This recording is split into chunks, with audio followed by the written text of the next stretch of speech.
My name's Paul Wood. I work at the University of Edinburgh in the farm animal practice as principal clinician and senior lecturer in farm animal practice. I heard about the BVDzero Award from our Boehringer account manager Simon, who we obviously have a very good relationship with. But also I did later on see the adverts in the veterinary press as well. The case that I wrote about was a new farm that we'd taken on from a local mixed animal practice that had stopped doing farm work. So actually a BVD check test was one of the first visits we did for them. And unfortunately, of the 15 animals sampled, because they have a dairy and a beef side, 12 of them came back positive. So after a discussion with the farmer, we decided to tag test every single animal on the farm, because his main concern was he wouldn't be able to sell his sort of suckler beef calves, and that way, by getting an individual result, we could sell those animals.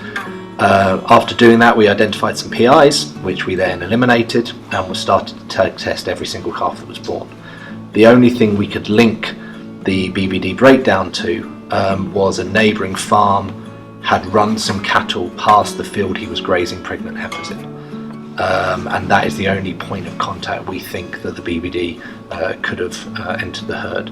So discussions about biosecurity, he wasn't going to graze pregnant cattle in that field, not using fields that were linked by a watercourse to that farm, then we have managed to get on top of the problem. So the main impact on the farm was this concern over being able to sell sort of the beef calves, and the farmer's big concern was if he had to finish those animals, the cost implications of housing, of feed.